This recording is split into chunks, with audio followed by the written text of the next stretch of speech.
5।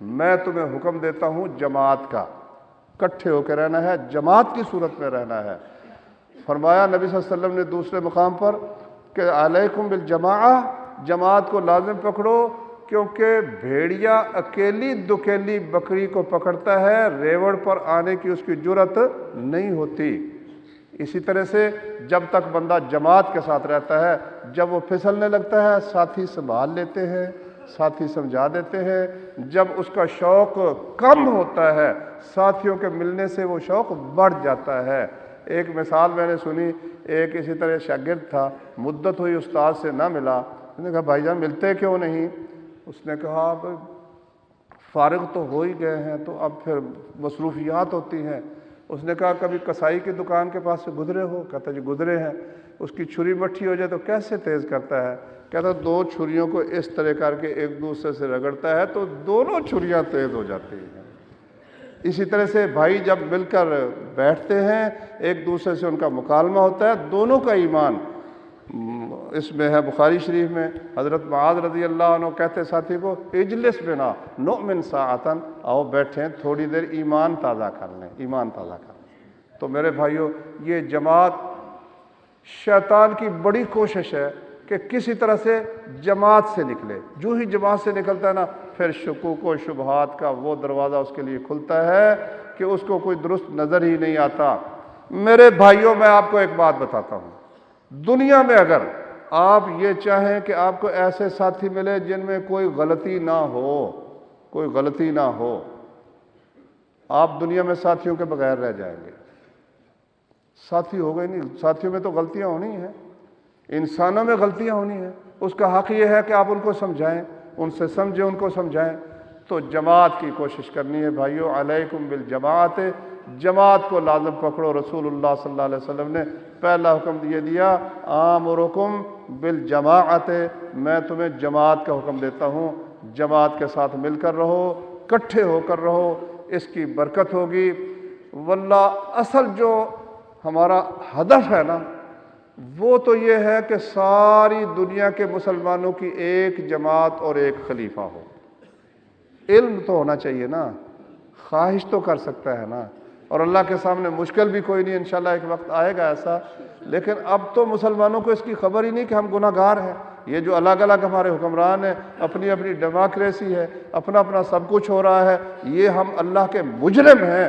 اللہ کا حکم یہ تھا کہ تمام ملکوں کے سب اکٹھے ہوں، ایک ان کا حکمران ہو، ایک ان کا خلیفہ ہو۔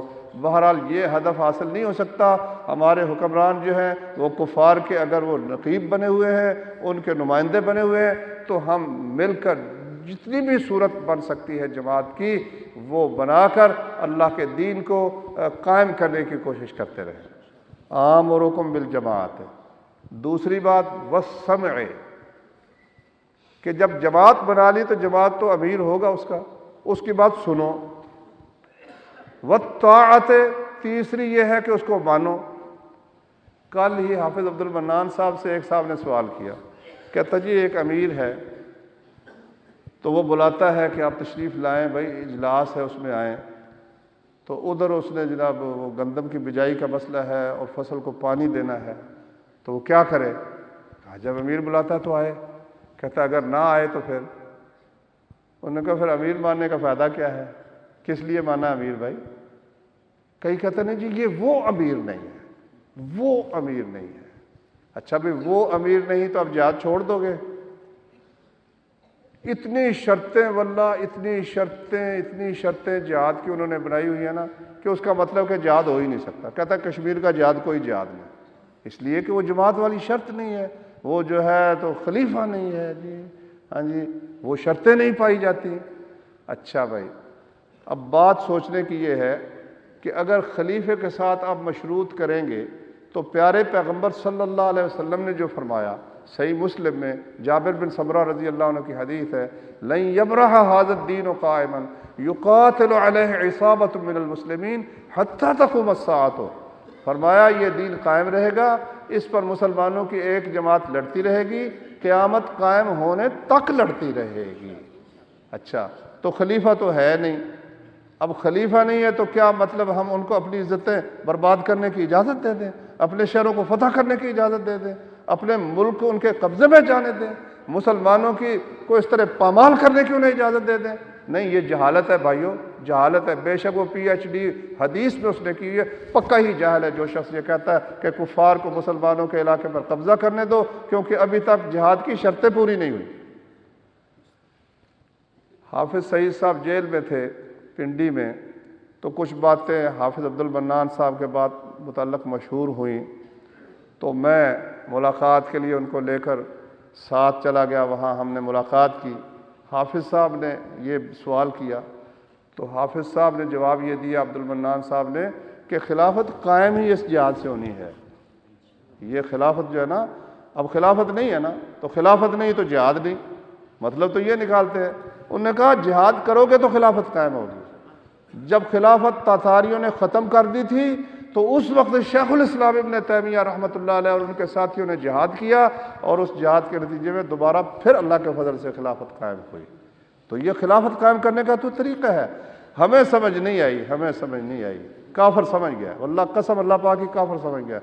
بش کے منہ سے یہ لفظ نکلا ہے، او عیسائیوں، او دنیا کے لوگوں، ہندوؤں، یہودیوں، بدھ متو، یہ جو سلفی لوگ ہیں، عراق کے لوگ، یہ القاعدہ والے، یہ اسپین اندلس سے لے کر انڈونیشیا تک اسلامی خلافت قائم کرنا چاہتے ہیں۔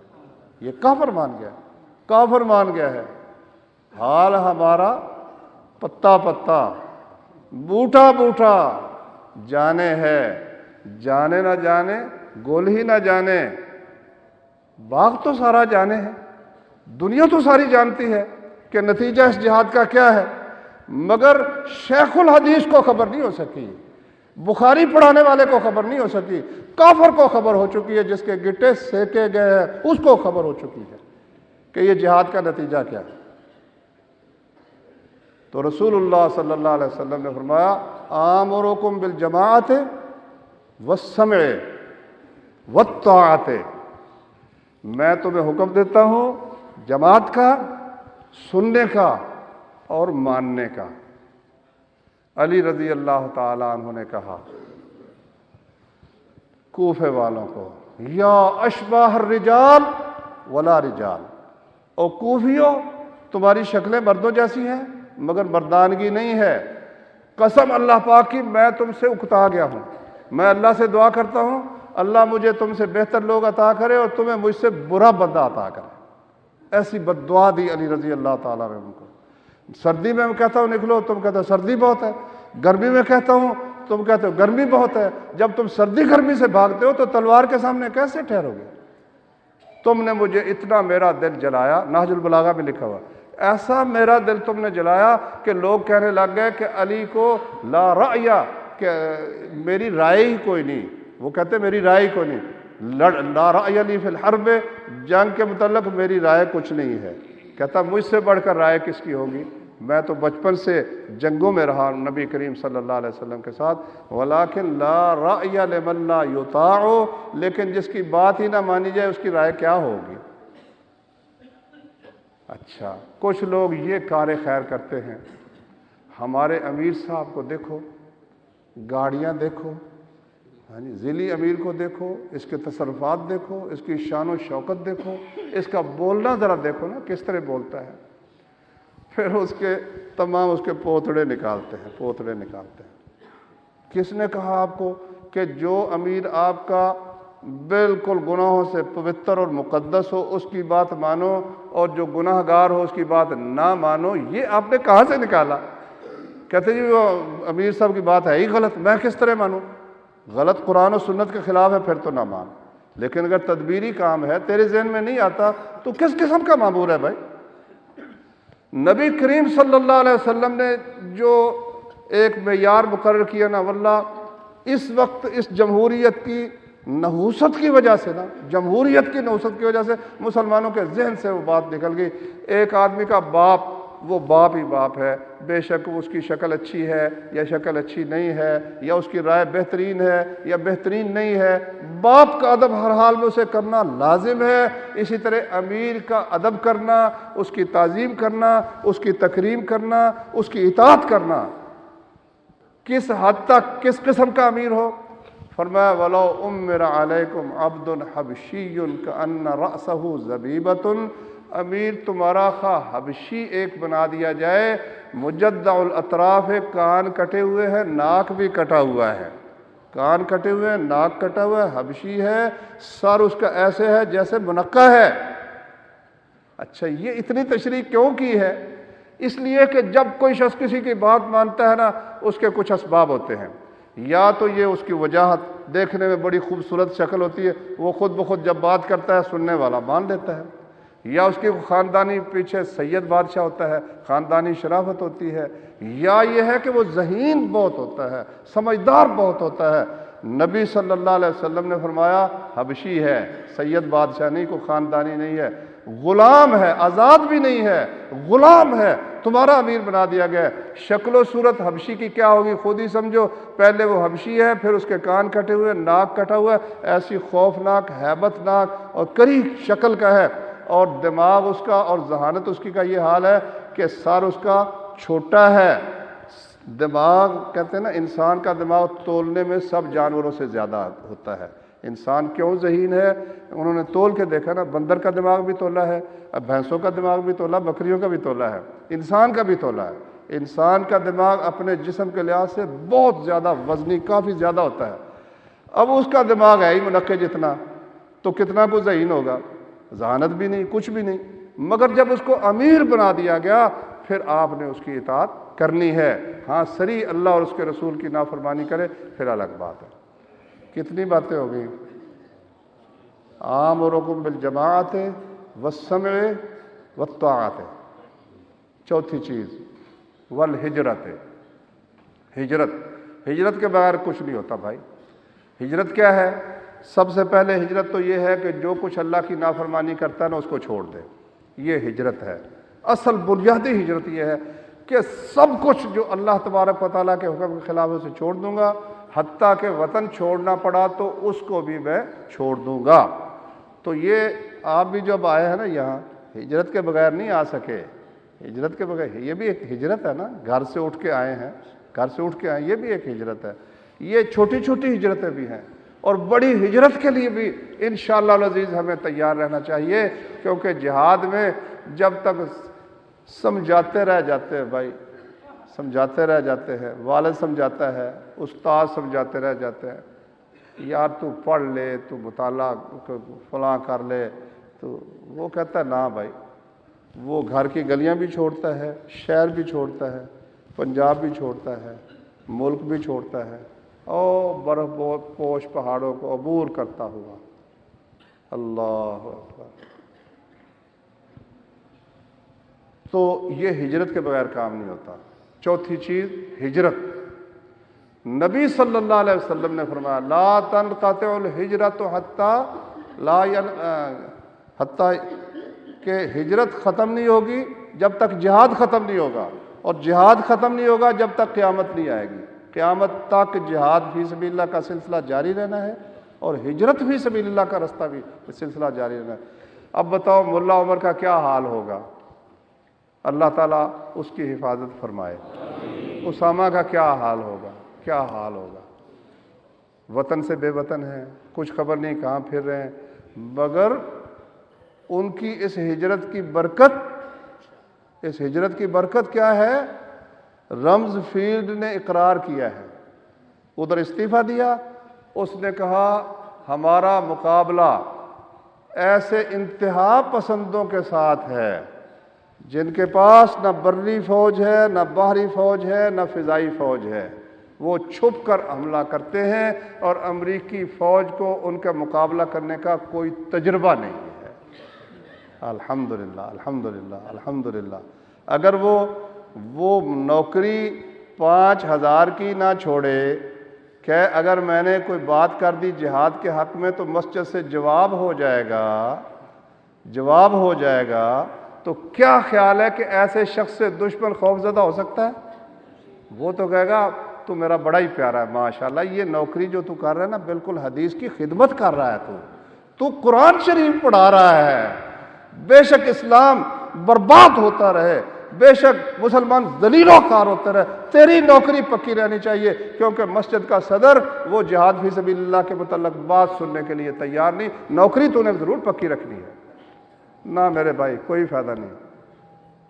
جو شخص، لو ایک خلاصے کی بات بتاتا ہوں، جو شخص اللہ کی خاطر کوئی چیز چھوڑ دے، قسم پیدا کرنے والی کہ اللہ اس کو اس سے بہتر چیز دیتا ہے، اللہ کی قسم ہے، اللہ کی قسم کھا کے کہتا ہوں، جو شخص اللہ کی خاطر نوکری چھوڑ کے دیکھ، تھوڑی سی تکلیف ہوگی، ایسے نہیں جب برتن خریدتے ہو تو ٹھوکتے ہو، کھڑکاتے ہو، اس کو کھڑکانا پڑتا ہے، ایک دفعہ کھڑکانے کے بعد پھر جب وہ صحیح نکلتا ہے پھر تو پیسے دے کر اس کو خرید لیتے ہو۔ اسی طرح پروردگار بھی دیکھتا ہے۔ کتنی چیزیں ہوگی؟ 4، آمرکم بالجماعت والسمع والطاعت والہجرت والجہاد۔ 5ویں چیز کیا ہے؟ جہاد فی سبیل اللہ۔ اللہ تعالیٰ سمجھنے کی، عمل کرنے کی توفیق عطا فرمائے۔ آخر دعوانا ان الحمدللہ رب العالمین۔